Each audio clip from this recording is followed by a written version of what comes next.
Napit up na nato ang bakal nga ato isumpay para ma-wide na siya. Kanya ako na siyang garipisan para mulingin jud kayo siya. Umusinaw po lang ato ang wide rim maghihimo. Unya kaning bakal nga akong gisumpay para ma-wide rim siya. Baga kay ni siya.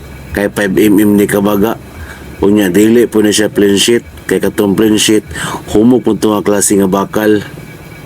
O kaning ako ang wide rim naka full wheel gyud ni siya. Gigamitan pa na ako ng 78 nga electrode para lig-on jud ka siya kapit.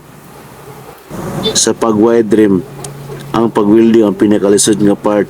Kay kung dili ka kabaluan muwagol ni siya. Kay kanang bakal, bisag sa kabaga sa bakal, mulihok yun na siya basta maigo na siya init. Pero kung tornero ka, kabalo na ka sa diskarte kung saan pag-welding aron malikayan ang paglihok sa bakal. Advantage jud kung tornero ka kung maghimo kag wide rim. Kay kabalo na maka sa diskarte kung saan pag-welding aron dili mawala ang iyang alignment.